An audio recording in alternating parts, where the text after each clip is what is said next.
Bene. Grazie di cuore per il suo viaggio e per essere qui con noi. Il suo volto simpatico è ricco di esperienza e di vita.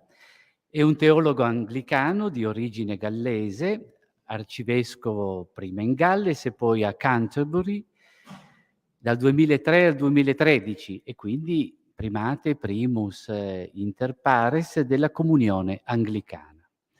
Ha trascorso gran parte della sua carriera accademica di teologo presso l'Università di Cambridge e successivamente presso quella di Oxford. E tra i suoi libri dedicati a temi di teologia, molti sono stati pubblicati in italiano, soprattutto dalla casa editrice Kikayon.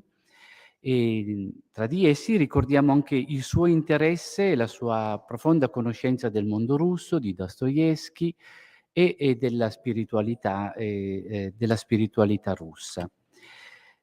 A lui abbiamo affidato questa relazione sulle sfide dell'evangelizzazione urbana, che troverete tradotta sul foglio che vi è stato dato. Grazie della sua presenza e della sua comunicazione. Buongiorno fratelli e sorelle. Bene. Sono molto lieto di essere qua. I'm so pleased to be with you today and thank you for the invitation to be here. You're welcome. If we are going to talk about evangelization in an urban context, it may help to start by asking how we understand the urban reality, how we think about what a modern city is. Historically speaking, cities, in classical and medieval contexts, began primarily as marketplaces. The city was not a territory defined by work in common within a limited space, shaped by organic processes and a fixed annual calendar. The city was where you took produce to be exchanged, so that you could purchase other things, where increasingly taxes were paid and law administered, where new forms of labor had opportunities to develop, requiring substantial numbers of people not tied to an agricultural timetable. It presupposed a more fluid relation to place and time than you might find in labor on the land. But it could also involve equally strict bonds of association and expectations of productivity. It could be a context for new kinds of local identity, but it could also offer a degree of independence or self-reliance, a distance from some sorts of collective belonging. Affinities needed to be constructed and worked at. There was less that you could take for granted, but in the imagination of many people, more to aim at. In such an environment, neighborhoods still existed, dictated by different kinds of work, different ethnic or local origins, and most obviously, different income levels. Over generations, such neighborhoods could become almost as fixed as those in a rural environment. The model of parochial community has its roots not only in the countryside of the late antique world, but in the variegated localities of large Mediterranean cities as well, as the history of the church in Rome or Alexandria will show. But urban development, since the beginnings of the modern period, has largely left behind the idea of a city as a coherent and interactive network of sub-communities. The commercial developments of the 16th and 17th centuries, the impact of globalized and colonial trade, followed by the Industrial Revolution and the relocating of huge numbers of the population into new urban centers, often hastily built or extended, all meant that urban existence came to be seen as characteristically both more individualized and more anonymous than other sorts of human social life.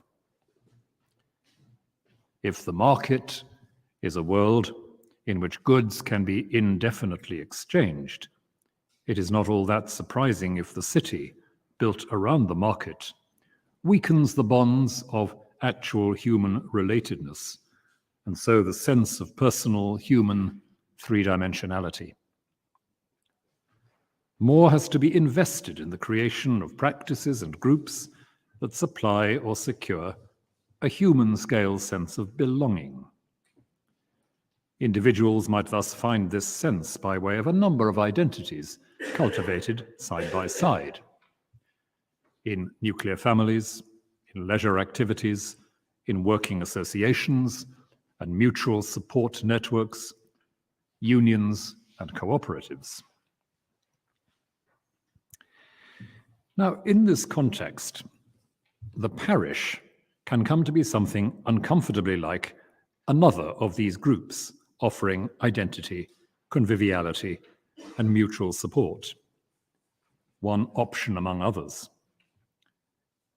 It's certainly not that the parish ceases to be an appropriate environment or vehicle for evangelization, as we shall see, but it needs to work at its awareness of the risks of this kind of reduction of the horizon, especially in those many urban settings where populations change dramatically, not least in our own day, with the advent of new communities from overseas with different religious commitments.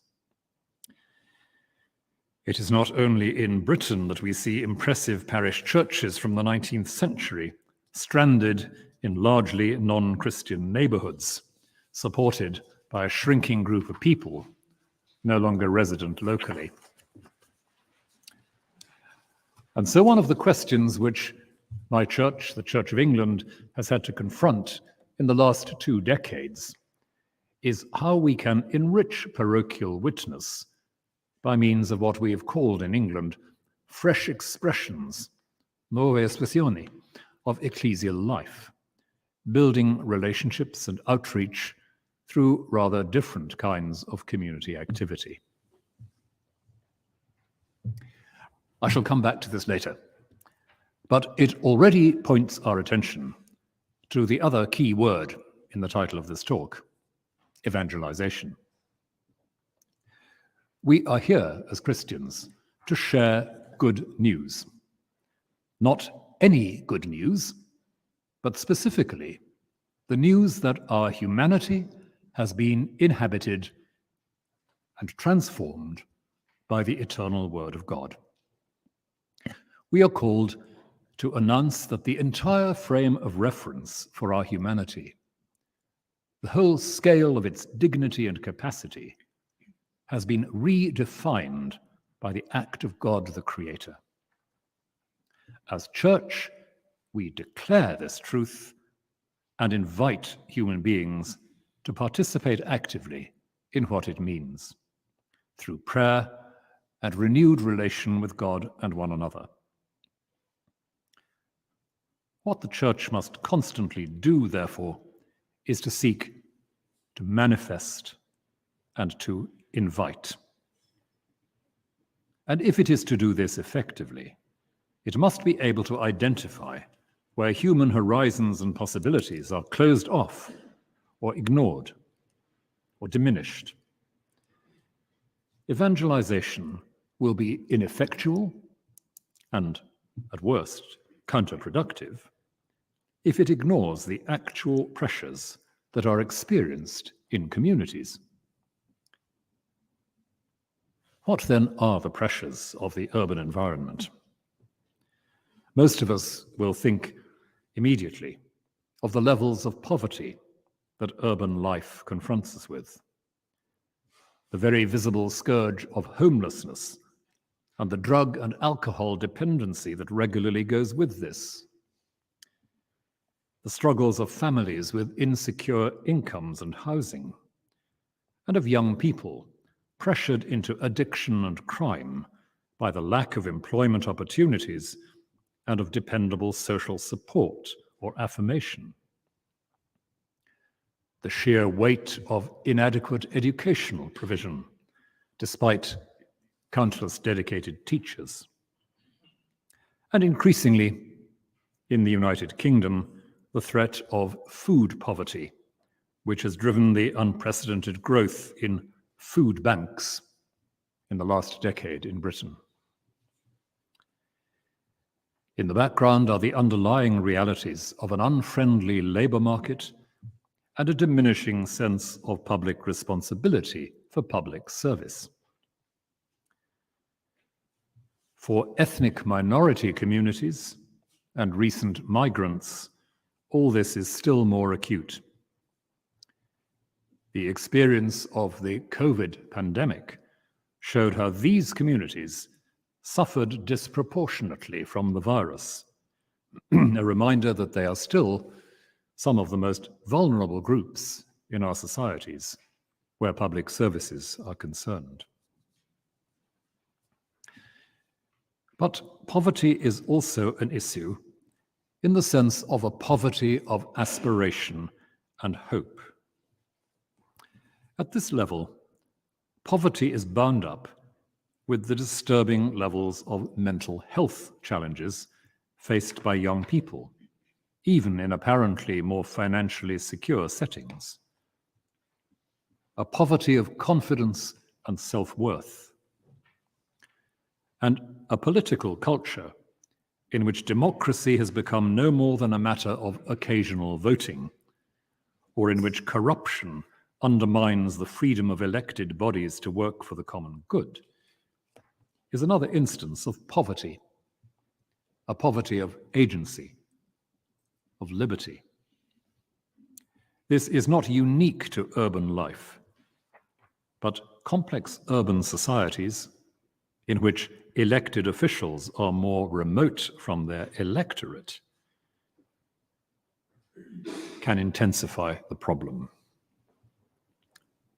And furthermore, what I have called poverty of agency is often bound up with a diminished sense of stability in common life, a poverty of trust and security, which is once again intensified by the scale and complexity of urban environments and the control exercised by bureaucracies and individual wealthy proprietors.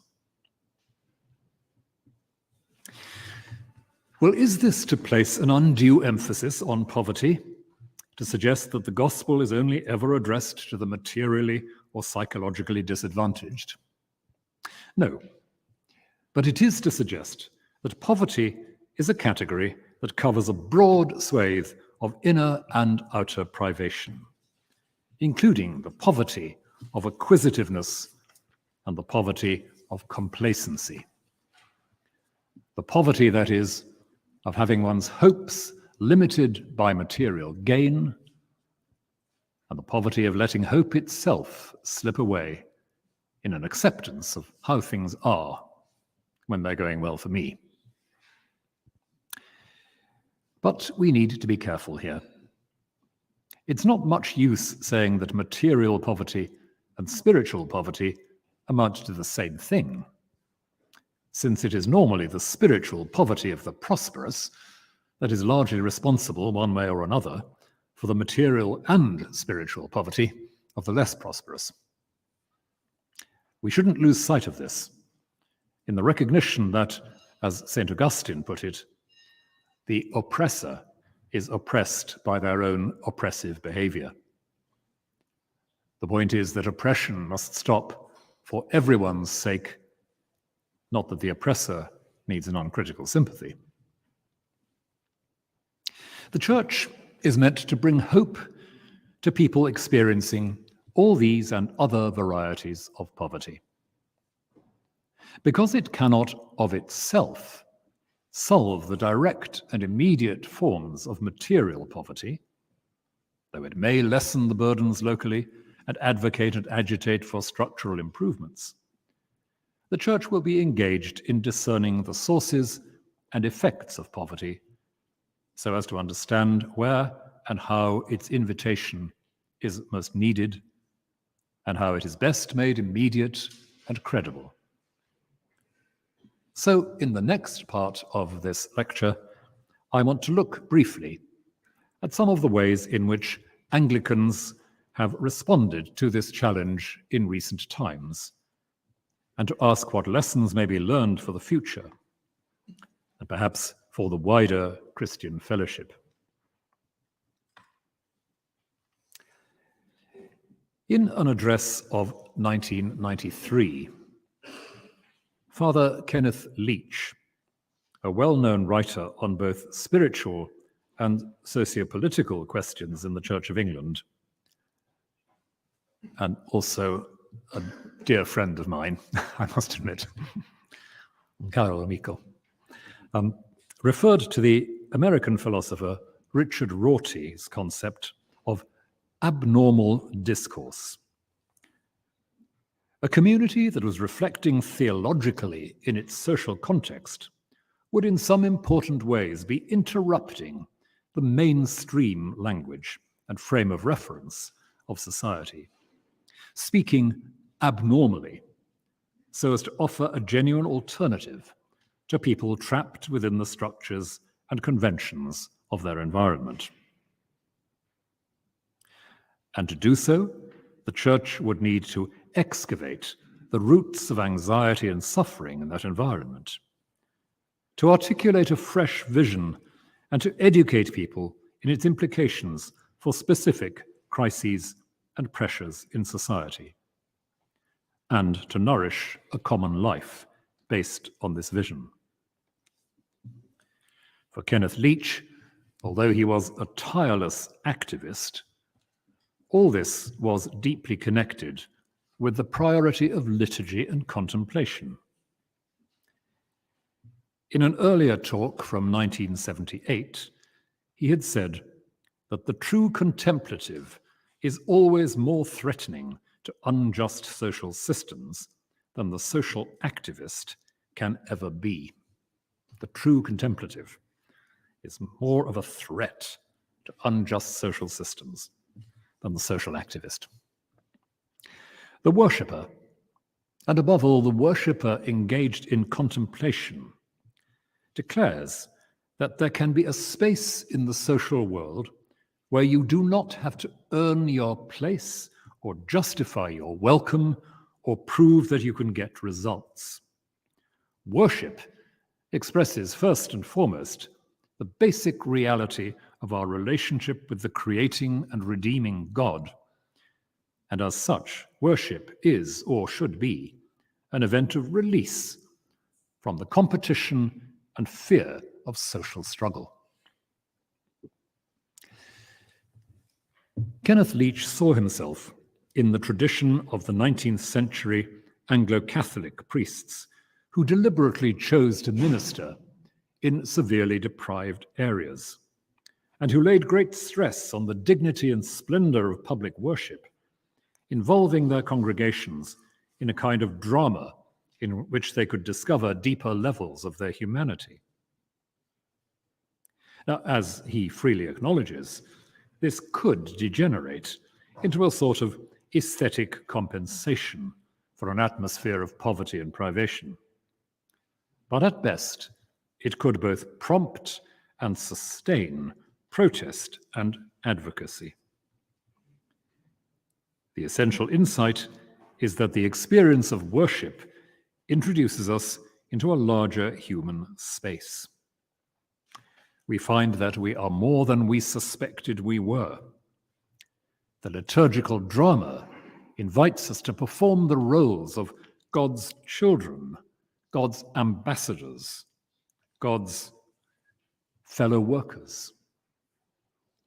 And it does so by reminding us that we do not have to earn our place here, and that all we can do is to echo and respond to the gift given us in the history of Jesus, which we present anew in our worship. The style of liturgy adopted by many of these 19th century pioneers will strike most of us as a bit more theatrical than many would now find comfortable. But the challenge remains. Can we conduct worship in such a way that it introduces us into a more spacious world? This will involve many aspects. It means asking quite simply about the pace of worship. Is it hurried, anxious, crowded with words and hasty actions? Or does it allow time to breathe, to be silent, to move slowly and thoughtfully? I can recall a city parish in South Wales, which some 30 years ago undertook a very comprehensive review of its practices in worship, clearing literal and physical space in the church, especially around the Sanctissimum, where a large open Bible was placed on a lectern in front of the sacrament.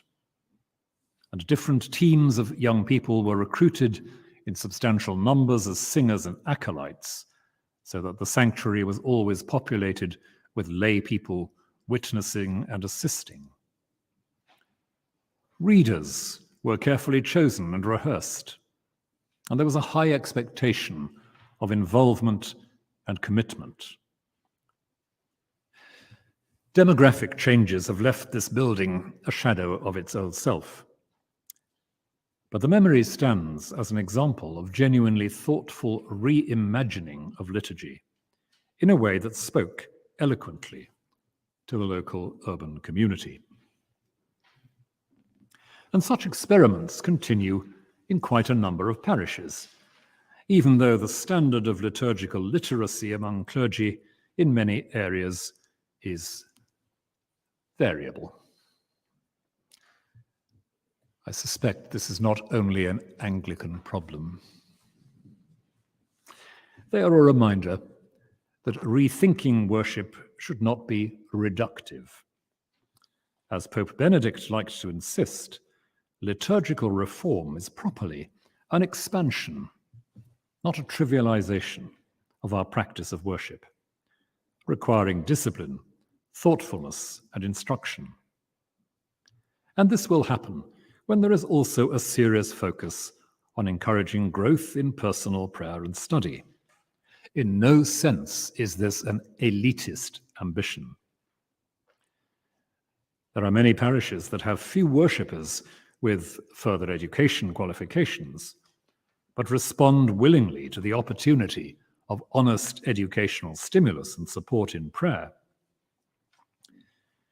The late Father Alan Ecclestone was another distinguished Anglo-Catholic socialist priest and writer whose entire ministry was spent in very challenged and deprived settings in the north of England, and who insisted on a regular open parish meeting as a forum not only for business but for discussion of the local community's ongoing needs and for study and prayer.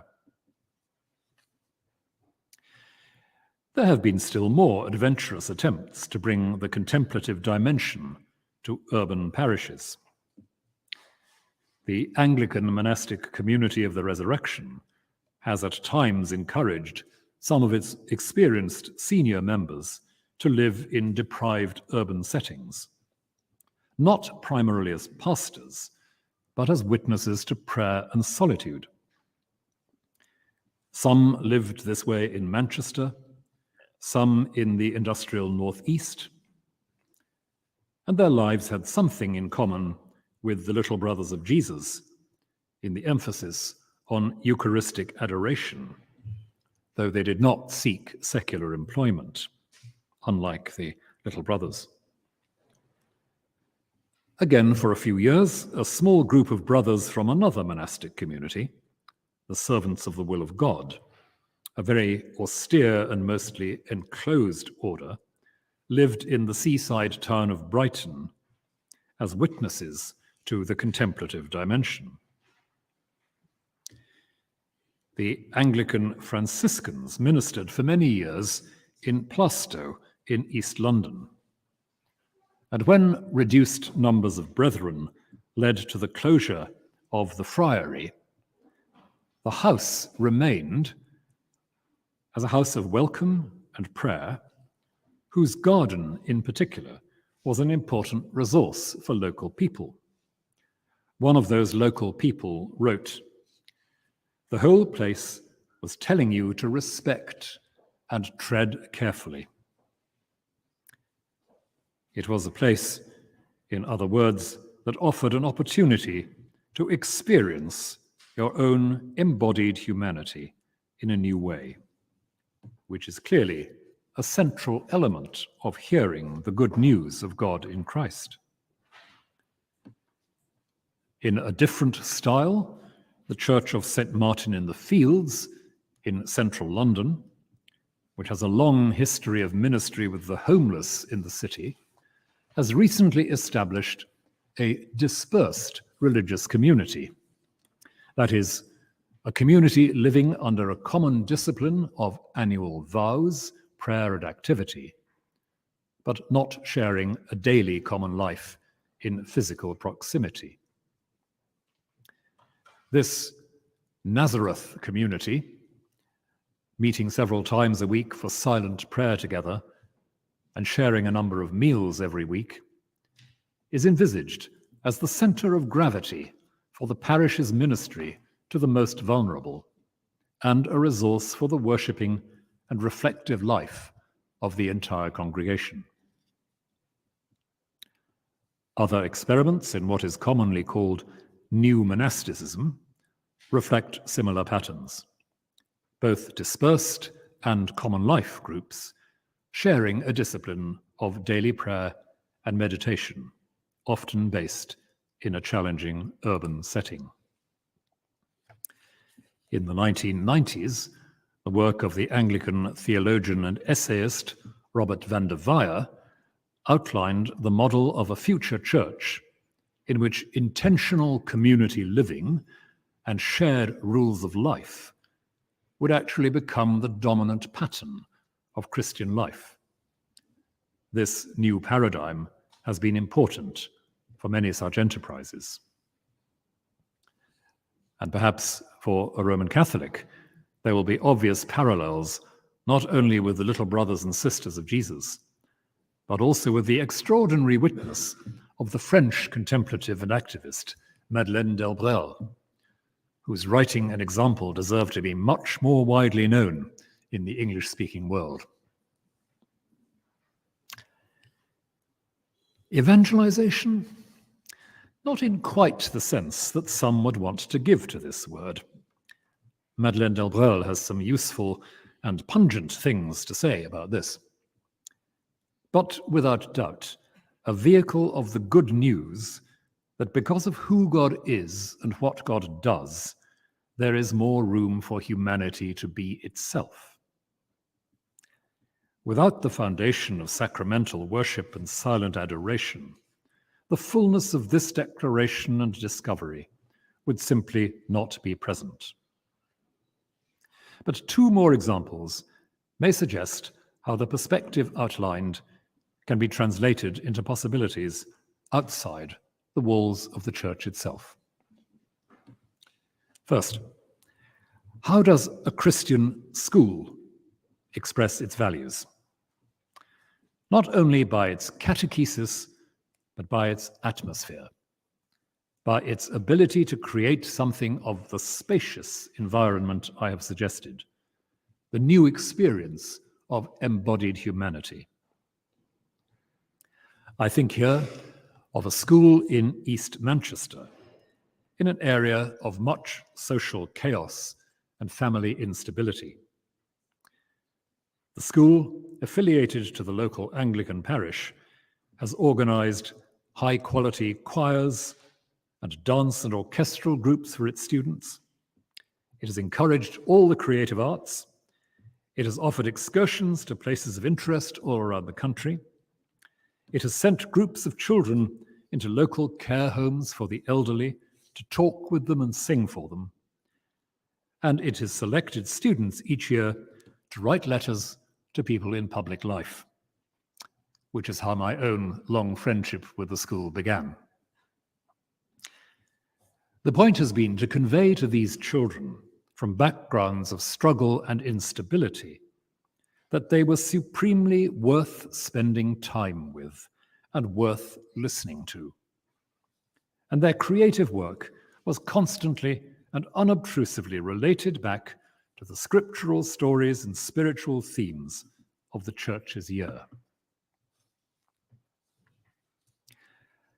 A different experiment, on a much smaller scale, once again from South Wales, was the decision by a single woman in middle age to make the front room of her house available for parishioners, not only members of the regular worshipping congregation, who wished to spend an hour or two in quiet, away from their mostly small and crowded homes on an estate of public housing.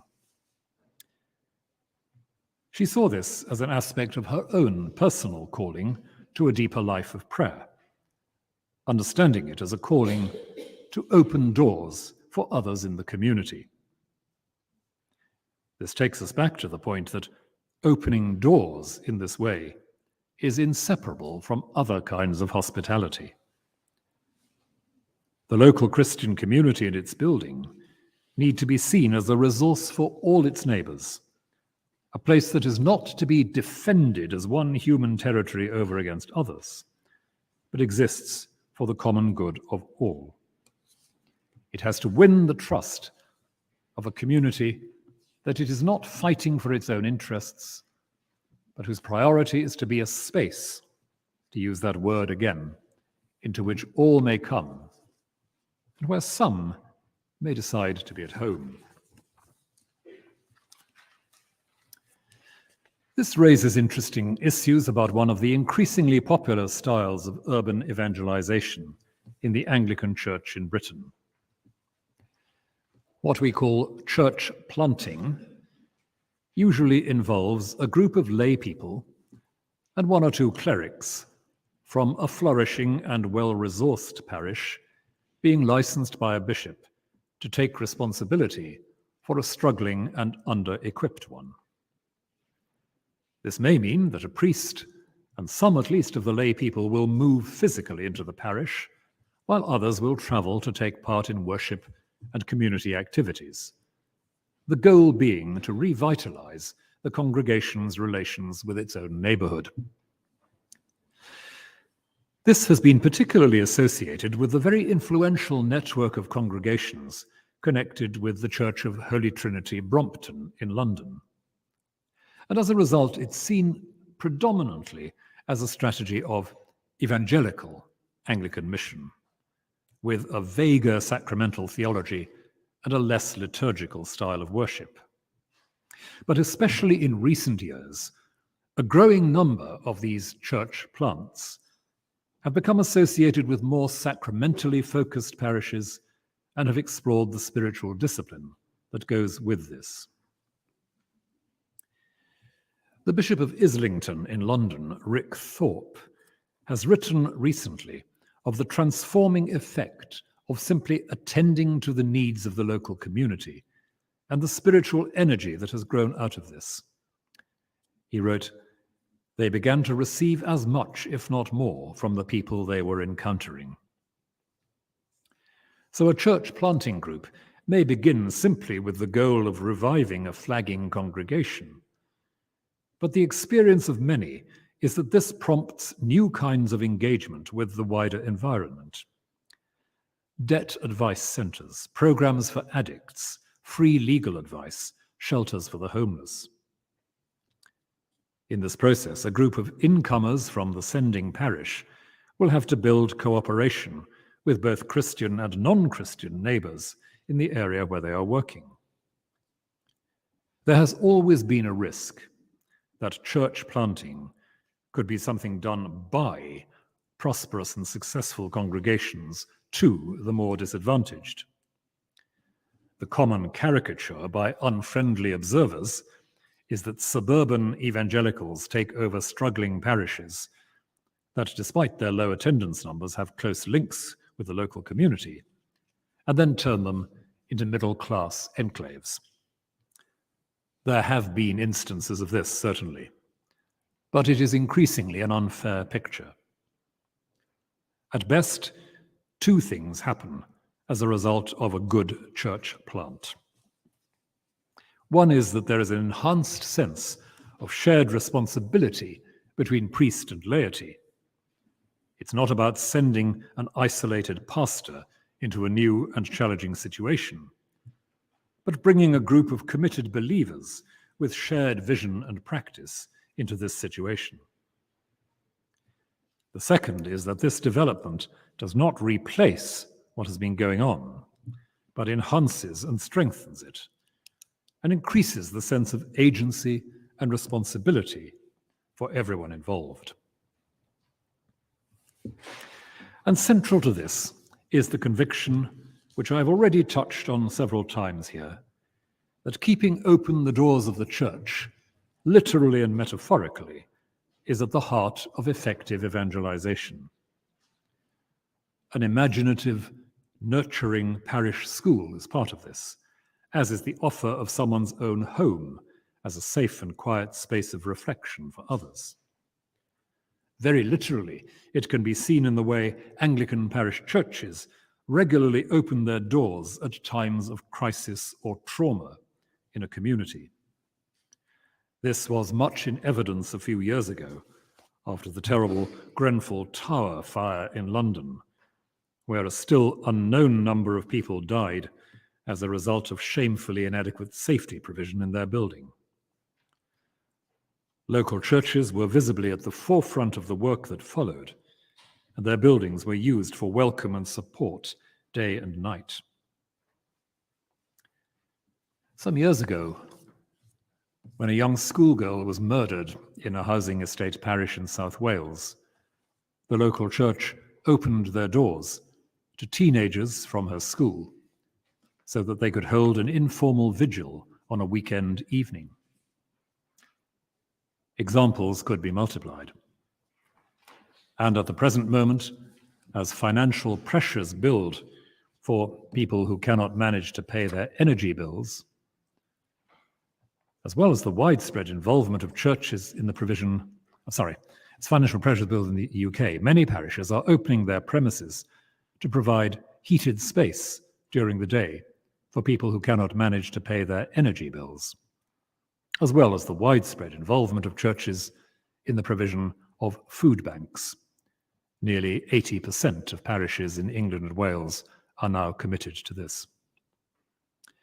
And this is a reminder that the other side of the coin is the willingness of members of congregations to go out into the community and to participate in local structures of governance and social care.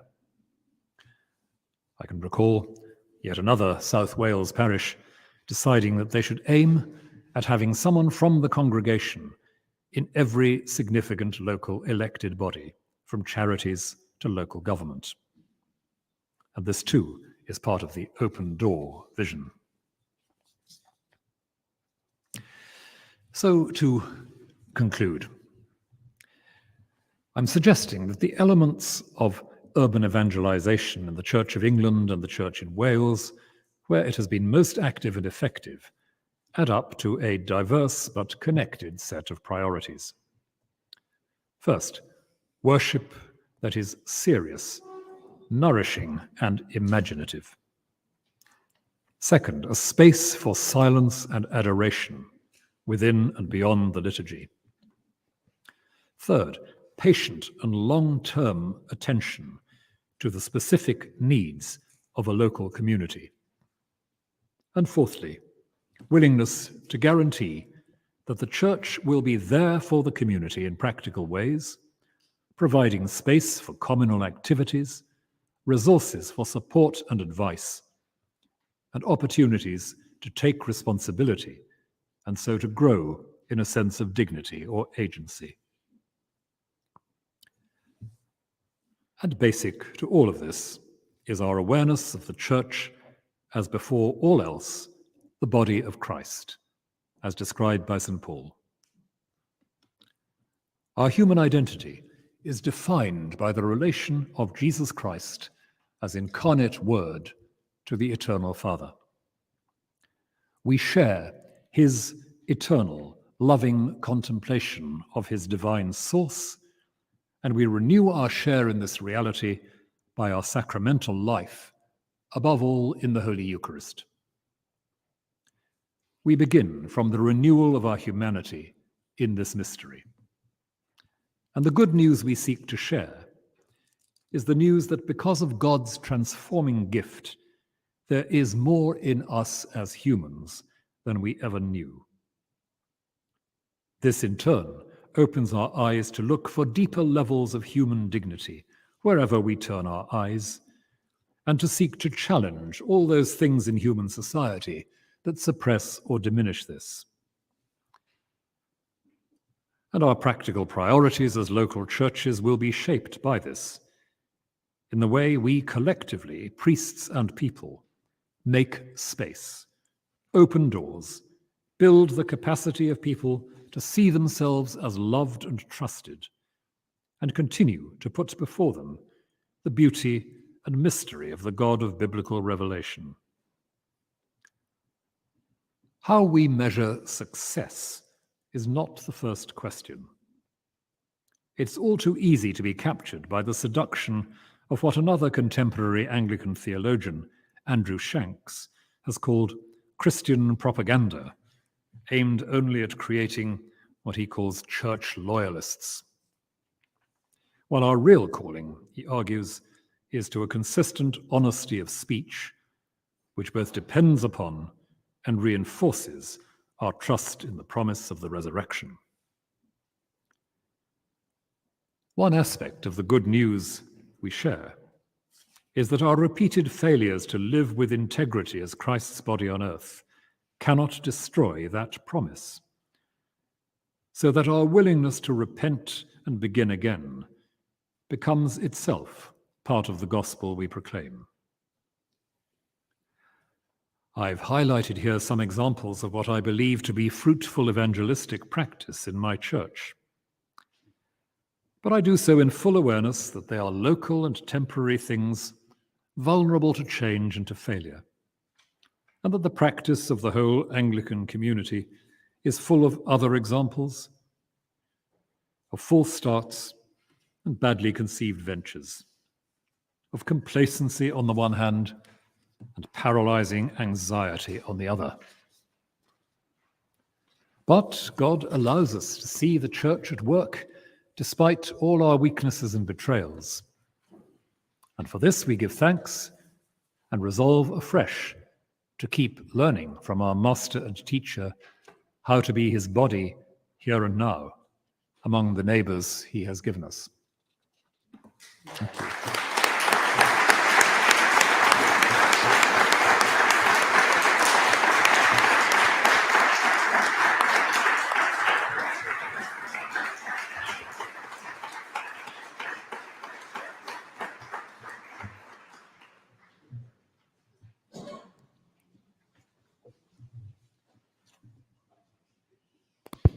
Grazie Padre Williams per questo sguardo e questa lettura sulle nostre città e sulle chiese delle comunioni anglicane che vivono in essa. Uno sguardo, una lettura che è stata insieme penetrante, arioso, spirituale, pastorale, no? E anche onesta. E grazie per questo racconto di esperienze che abbiamo sentito sono più carismatiche, no? Che istituzionali, no? E nelle quali abbiamo ritrovato alcuni temi che sono già emersi questa mattina. Pensate ad esempio al tema dei poveri e della povertà di cui si parlava di Gaudium et Spes 44, come di un apprendimento, no? e di un luogo di evangelizzazione. O pensate al tema della liturgia e della spiritualità come punto di partenza, come luogo in cui ricentrarsi sull'essenziale, ci veniva detto, e che qui viene espresso con termini di creare ambienti spaziosi che fanno spazio ad una umanità più grande, dove quel diventare partecipi della natura divina di cui ci parlava padre Zelinsky, si unisce al diventare partecipi di una natura umano-divina, no? che fa della fede un cammino di umanizzazione. Gli ambienti che guardano gli ambienti spaziosi di cui ci è stato dato conto, no? In questi racconti possono uscire fuori, no? Dall'ambiente della Chiesa per diventare ambiente, ad esempio, come quello della scuola e altri luoghi, no? Dove le porte aperte, un tema, un linguaggio, no? Che noi abbiamo ritrovato in Evangelii Gaudium di Papa Francesco, sono diventati un simbolo del cammino e del progetto di evangelizzazione. Lo spazio che ora diamo al dialogo e alle domande può essere uno spazio opportuno di chiarimento o anche semplicemente di un responsorio, di una risonanza rispetto a quanto abbiamo ascoltato. Vediamo se qualcuno ha già un'idea in testa. Ecco.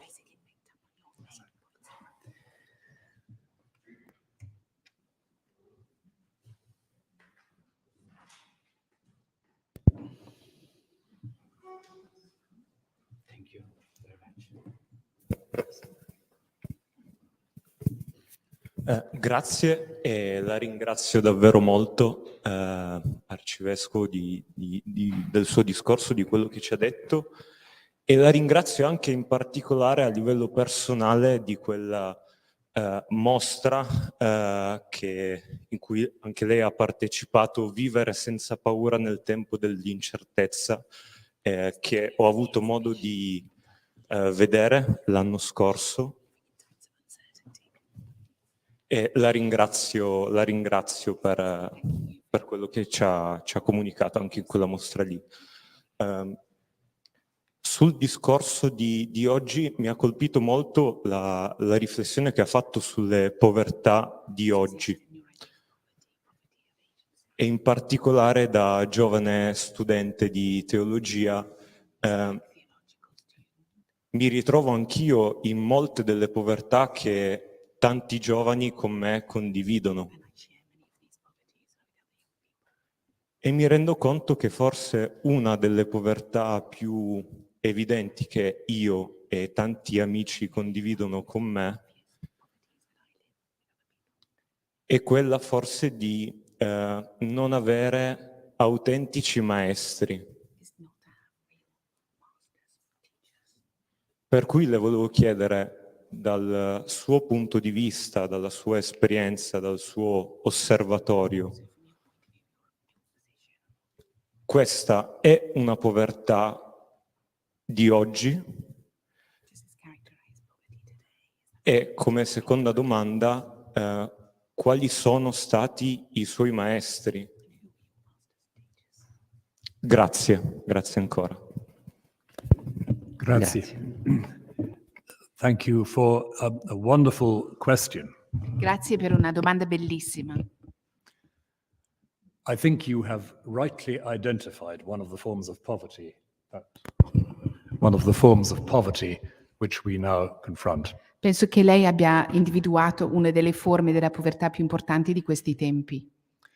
And in my mind, it is connected with the fact that as a culture, we are very reluctant to admit that we are still learning.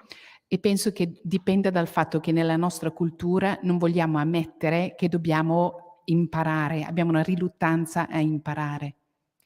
We have lost the idea that to be human is to continue to grow. Abbiamo perso l'idea che per essere umano occorre crescere. But if our humanity is always growing, we always need those alongside who will nurture and feed and take us forward to where we are not yet.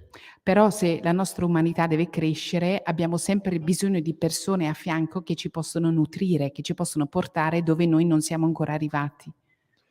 The great sadness is that many people think that to have a teacher is somehow humiliating. È molto triste che molte persone pensano che avere un maestro sia in qualche modo umiliante.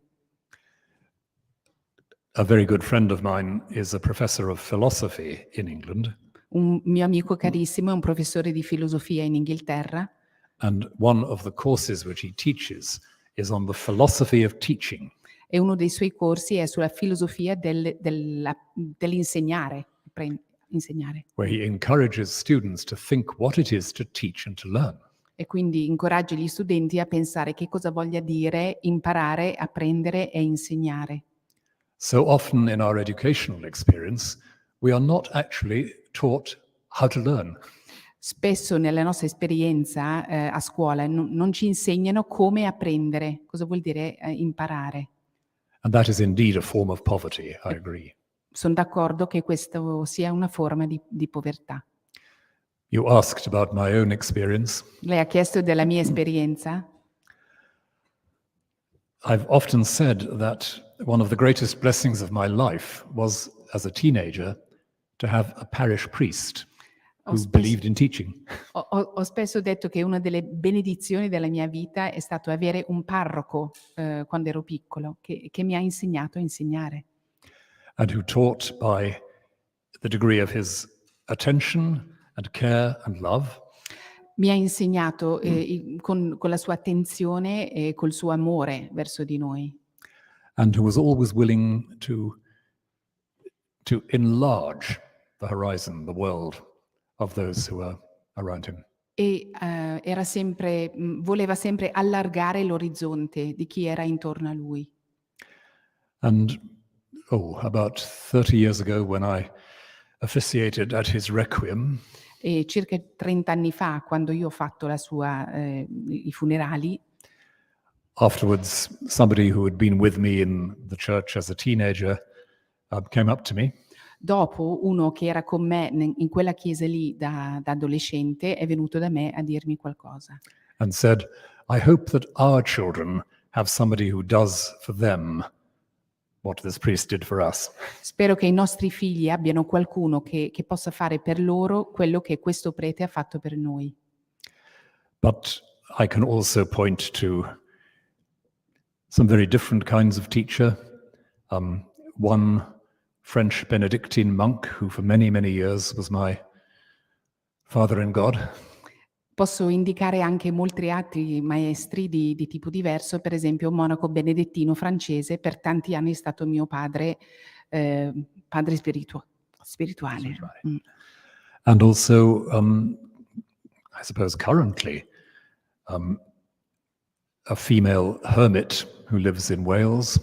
E un'eremita femminile in questo momento che abita in Galles, per me è maestra. Whom I visit once a month so that I may learn. Vado da lei una volta al mese in modo da imparare da lei. So I could give more examples, but those are. Potrei fare altri esempi, ma questo dà l'idea. Prego.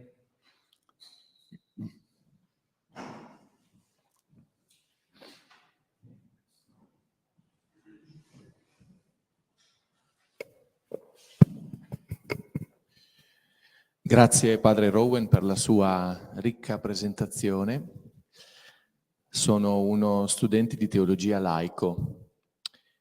Mi ha stupito molto come nella sua presentazione lei non propone l'attivismo come il primo modo per portare il messaggio evangelico nelle parrocchie, ma propone la contemplazione. E ho trovato questo, credo, molto attuale, soprattutto in questo periodo di smarrimento della società. Spesso nelle nostre parrocchie abbiamo a che fare con sacerdoti, parroci soli, stanchi e a volte demotivati.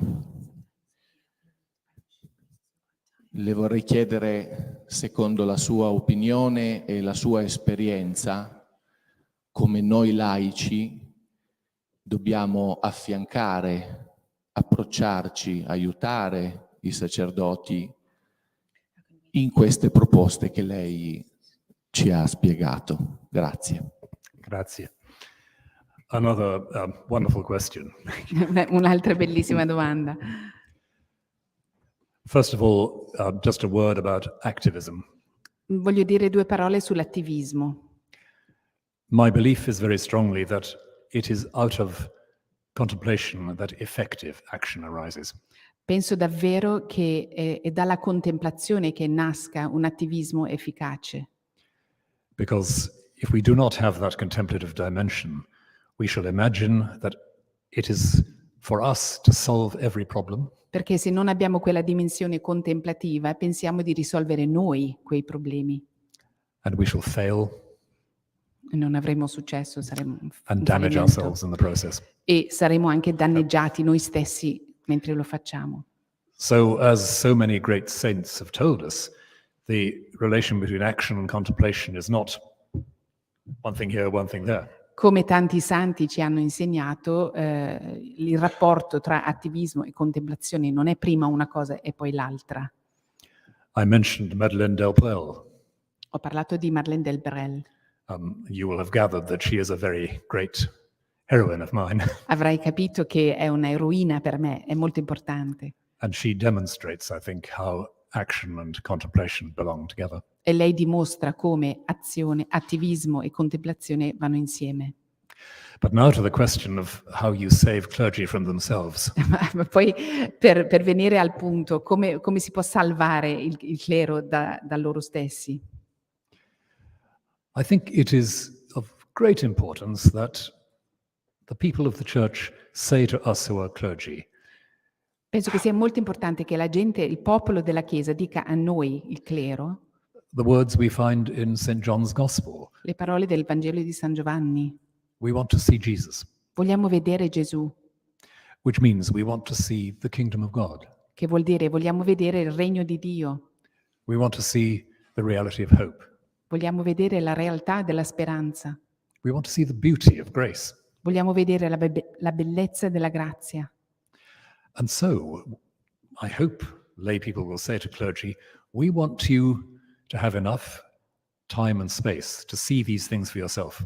E vorrei che i laici dicessero al prete, noi vogliamo che lei veda queste cose per se stessi, che abbia lo spazio per vedere queste cose. In the days when I was active as a diocesan bishop, Quando ero un vescovo diocesano attivo, I used sometimes to say to congregations when I was introducing a new priest to the parish, quando io presentavo un nuovo prete in una parrocchia alla gente della congregazione, dicevo: it is your calling as a congregation to make sure that your priest remains human. voi siete chiamati a fare in modo che il prete rimanga umano. Don't expect superhuman effort and success from them. Non aspettatevi uno sforzo superumano, iperumano da loro, un successo da loro. Help them to take time for themselves for quiet and restoration. Aiutatelo ad avere il tempo per ristorarsi. Make sure they're not without friends. Make sure? They're not without friends. Assicuratevi che non siano senza amici. Again, much more to say, but it's a beginning. È un inizio, c'è molto di più da dire.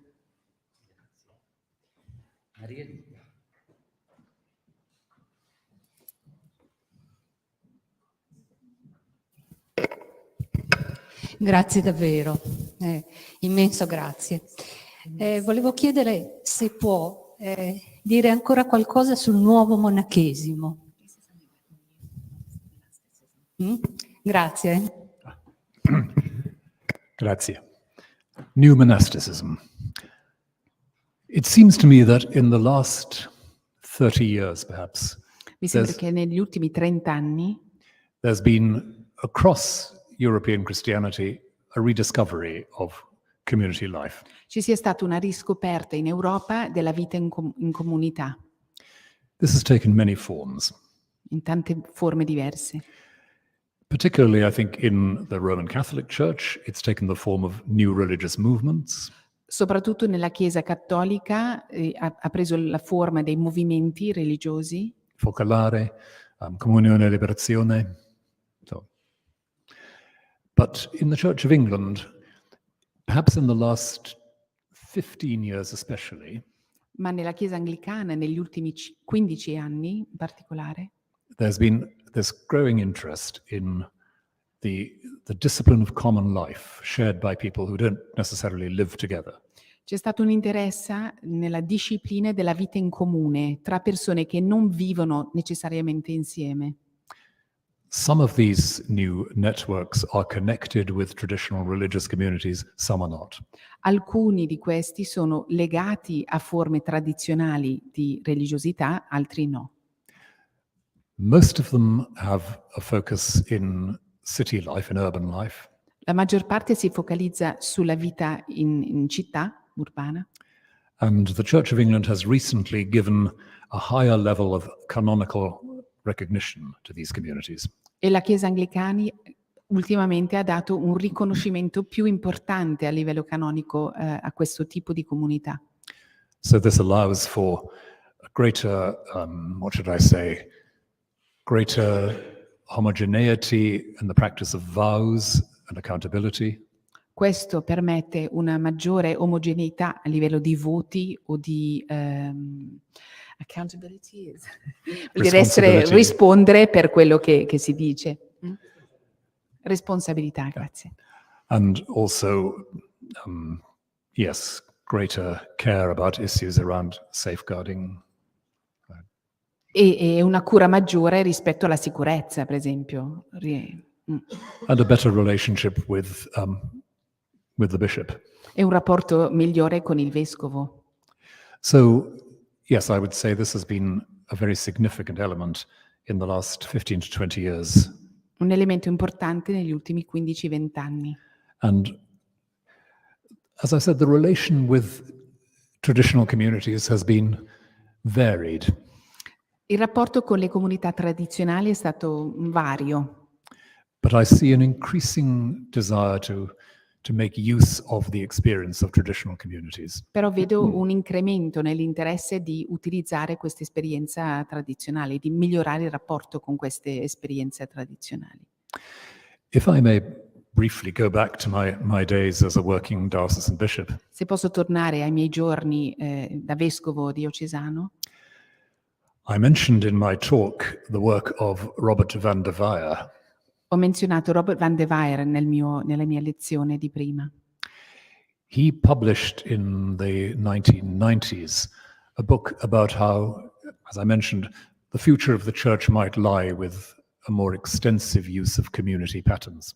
Lui ha menzionato in un libro degli anni 90 che, secondo lui, il futuro della Chiesa poteva essere legato a un'esperienza di questo tipo di vita in comune, vita comunitaria. I read this book at a moment when in my diocese 2 or 3 groups were beginning to emerge. Ho letto questo libro in un momento in cui nella mia diocesi c'erano 2 o 3 gruppi di questo tipo che cominciavano ad emergere. One was a network very strongly focused on prayer for healing. Un gruppo si focalizzava sulla guarigione. Another was a group strongly focused on prayer and work with young people. Un altro sulla preghiera e il lavoro con i giovani. Both these groups came to me and said, could we establish ourselves on a stronger footing? Tutti e 2 i gruppi sono venuti da me a chiedere un riconoscimento, di avere una sicurezza, un fondamento più sicuro. Could we develop a rule of life and a rule of daily prayer? Possiamo sviluppare insieme una regola di vita e una regola di preghiera? And could we be allowed to make short-term promises? E possiamo fare dei voti a tempo determinato insieme a lei? So I licensed these groups and encouraged them. Quindi ho incoraggiato questi gruppi o li ho riconosciuti ufficialmente? One of them still continues, one doesn't. Uno dei gruppi ha continuato, l'altro no. But it made us think in the diocese about the role of, in the very broadest sense, communities of prayer. Però ci ha fatto pensare nella diocesi dei gruppi di preghiera, le regole di preghiera. And since then, it's been a concern that I've continued to hold in my heart. E io ho tenuto nel cuore questa preoccupazione da allora, una cosa che continuo a avere caro. One last observation is that I don't believe this replaces the call of traditional religious communities. È importante che io dica, non penso che queste forme sostituiscano le forme tradizionali di comunità. I think that the lifelong commitment of traditional monastic communities remains a source of inspiration and strength for all other communities. Penso che l'impegno a vita delle comunità monastiche tradizionali siano importanti come fonte di forza e di speranza per le comunità. Oh, and perhaps, sorry, one more thing. Ancora una cosa. In the Pacific Islands, in the Solomon Islands in the Pacific, Nelle isole Solomon, nel Pacifico, there has developed a quite distinctive Anglican monastic community. c'è una comunità interessante, distintiva della comunione anglicana. It's called the Melanesian Brotherhood. La fraternità melosiana. In this community, men and women are encouraged, first of all, to take vows for 2 years, then for 5 years. E in questa comunità gli uomini e le donne sono incoraggiate a fare dei voti per 2 e poi 5 anni. During that time, they will go out, perhaps 2 men together, 2 women together, on tours of evangelistic work. E in quegli anni, insieme, 2 donne o 2 uomini vanno in giro a fare un giro di evangelizzazione. Preaching, teaching, etc. Che predicano la parola di Dio, insegnano, eccetera. After that time, they have the option of taking vows for life. E dopo questo periodo possono fare un voto a vita oppure no. But there is no sense of reproach or failure if people decide not to. Ma se uno decide di lasciare dopo 5 anni, non c'è nessun rimprovero, nessun senso di fallimento. It's a form of monastic life which is unique to the Solomon Islands. Ed è unica, esiste soltanto in queste isole. But it seems to me to have some patterns, some elements which we could learn from elsewhere. Penso però che potremmo imparare anche da questi. And it is the largest religious community in the whole Anglican Church. Ed è la comunità più grande di questo tipo in tutta la comunione anglicana. Abbiamo ancora lo spazio, qualche domanda. È un buon segno. Antonio, eri tu? Vai, poi le raccogliamo tutte. Vai. Buonasera. Veloci, La ringrazio per le suggestioni che ci ha dato su quest'ottica di un cristianesimo anche, oserei dire, più marginale, che sta più ai margini. Forse però questo cristianesimo più dei margini ci fa anche guardare a una mancanza, cioè a una mancanza invece di una presenza cristiana in luoghi più significativi, di università, di mondi dove veramente il nostro contemporaneo si dice e prende forma. Come in fondo possiamo pensarci più come segno in questa dimensione più marginale? Come accettare di più questa marginalità? Che forse è un problema, per esempio qui ancora nella vita cristiana in Italia, accettarci più come segno e più come appunto dimensione di stare più ai margini. Guido Dotti della comunità di Bose. Volevo ringraziare l'Arcivescovo Rowan, c'è una antica amicizia che ci lega, ma mi rifaccio alla penultima domanda e a un intervento, a una citazione che ha fatto l'Arcivescovo a proposito della vita monastica in città. di questo esperimento legato alla parrocchia di St. Martin's in the Field in centro a Londra. Questa forma di monachesimo allargato ha anche una struttura, una regola, un modo di vivere. Il prete che se ne occupa in prima persona ha scritto un libro dal titolo La città e il mio monastero, che ha una postfazione dell'Arcivescovo Rowan e che è stato recentemente pubblicato in italiano, quindi chi potesse. E collegamento con la risposta dell'Arcivescovo, questo prete, Richard Carter, è stato per lunghi anni assistente della fraternità melanesiana nelle isole Salomon.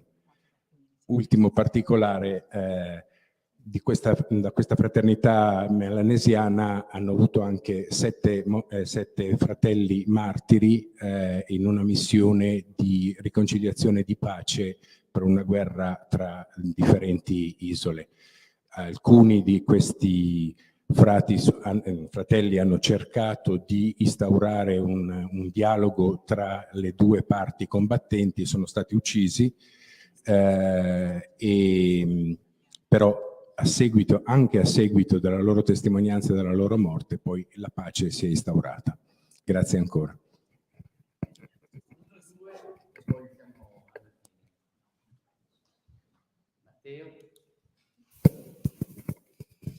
Grazie perché il fatto che ha parlato al mio cuore, che non ho mai conosciuto, e ha trasformato questa distanza territoriale e religiosa in nulla. E di questa distanza vorrei farle una domanda. Ultimamente mi sono imbattuto in parrocchia in alcuni ragazzi che hanno grandi ferite familiari. Prima di tutto un ragazzo che si sta affidando molto a me, non so perché, e che ha avuto il padre che 2 anni fa si è suicidato. E io sto capendo che per stare davanti questo ragazzo, prima di tutto devo imparare ad amare la mia povertà. E le chiedo come è possibile, cioè come fare dei passi per imparare a capire veramente che la mia povertà, il mio fallimento è salvato, e come ha detto lei che fa parte del mio stesso annuncio del Vangelo.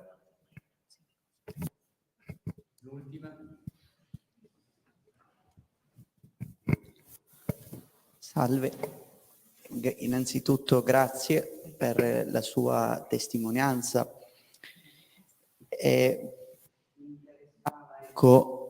Volevo sapere, nella prima pagina lei parla che il mercato, XVI-XVII secolo, indebolisce i legami umani. Ecco. Oggi penso che noi viviamo, ancora oggi penso che noi viviamo questa disumanizzazione. Il mercato ha reso un po', ha tolto un po' l'umanità, cercando prima di tutto il profitto, e questo possiamo vederlo nel lavoro o anche con i migranti, ad esempio, si cerca più il profitto che quella umanità. Volevo chiederle una proposta, a me ad esempio come giovane seminarista, che vorrebbe donare la sua vita al servizio della Chiesa, una proposta che possa riportare un po' questa società un po' a essere un po' più umana. Grazie.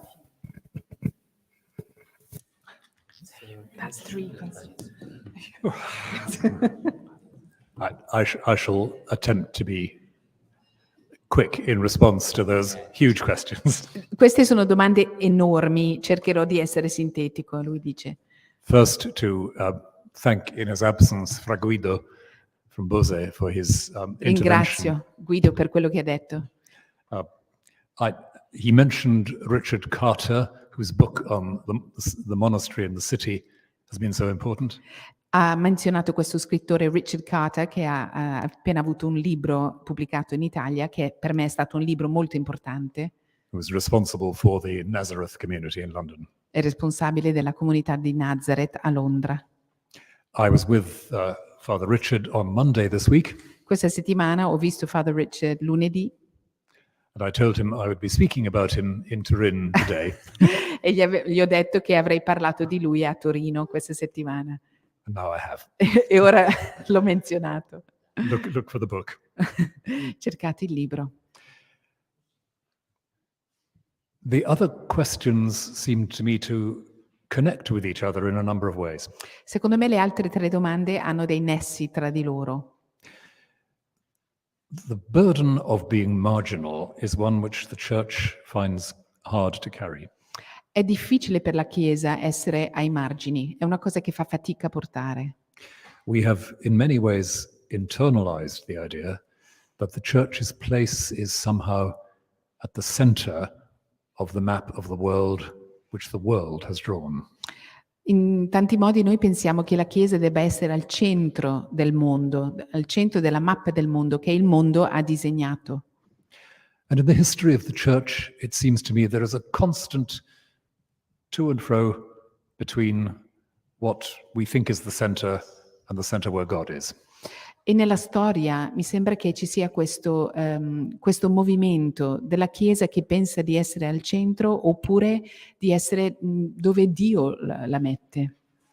And again, the deepest renewal of the Church seems to come from the margins.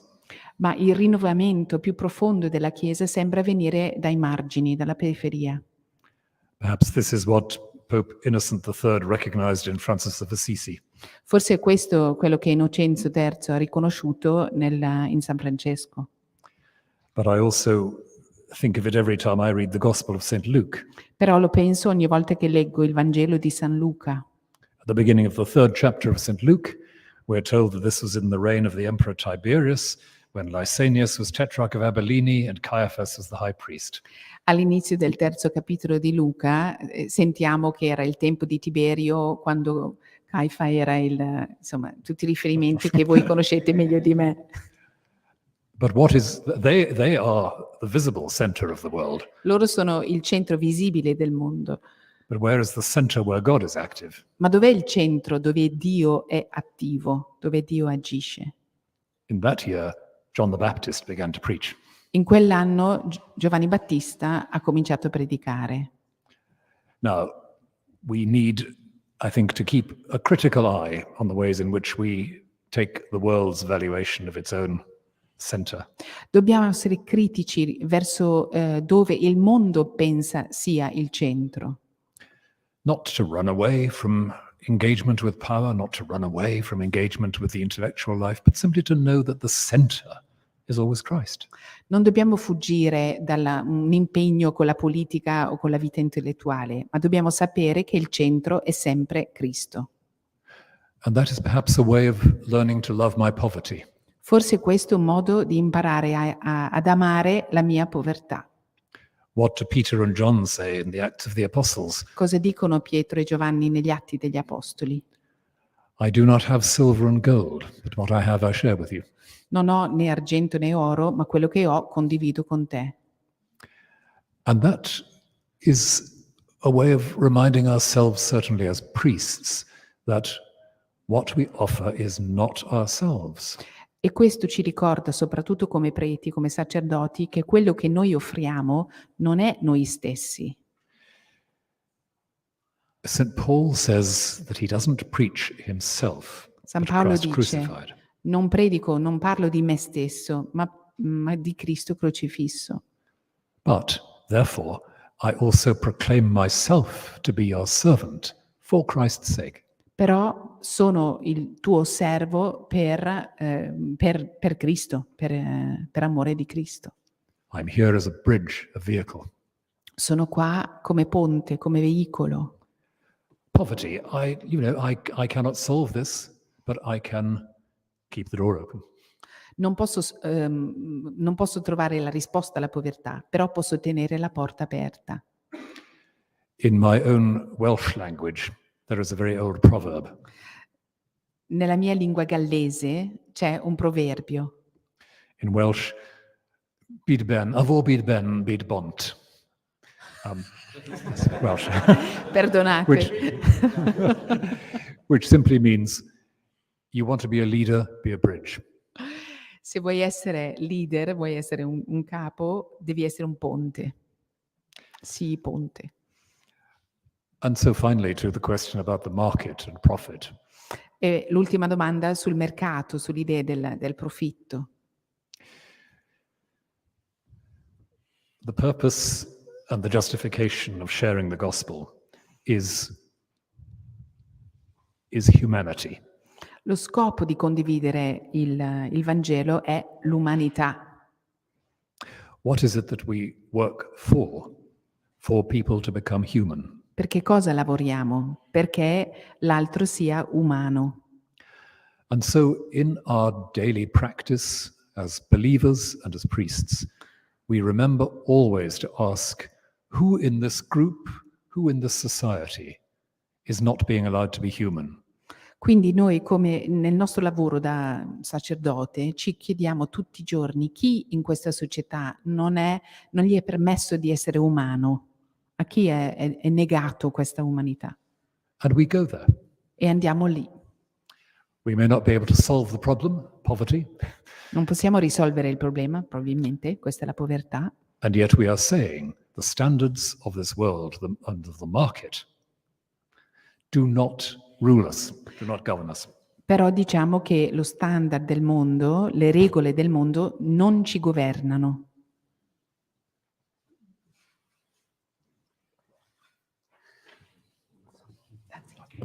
Grazie.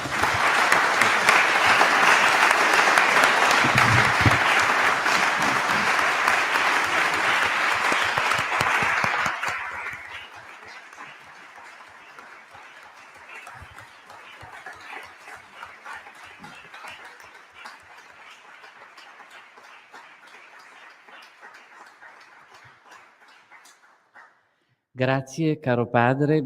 Lei ha parlato di speranza e ha fatto un discorso pieno di speranza. E il grazie si estende a Andy O'Murphy, che ha tradotto. Mandy, grazie Mandy.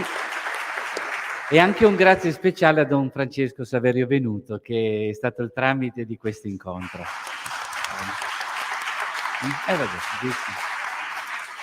Non rinunciamo a avere un piccolo momento di scambio a gruppi, perché non si può prendere la parola tutti insieme, ma un esercizio di condivisione può essere più che mai utile, e Don Geppe ci spiega come dedicare questa mezz'ora fino alle 16:20, quindi dovremo essere molto bravi a andare subito nei luoghi che ci indicherà.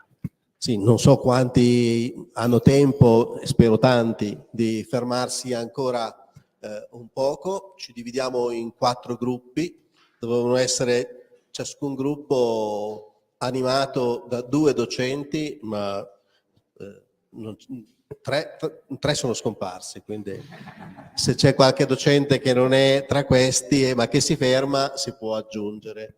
Con la professoressa, gli obiettivi un po' sono stati detti, l'eventuale chiarimento di quanto proposto dai relatori, l'individuazione di aspetti da proporre eventualmente ai relatori per la successiva ripresa, che non sarà molto lunga, ma se c'è qualche domanda possiamo ancora dare loro un momento per rispondere, e poi l'individuazione di piste di ricerca ulteriori, visto che questo finisce un ciclo e potrebbe aprirne altri.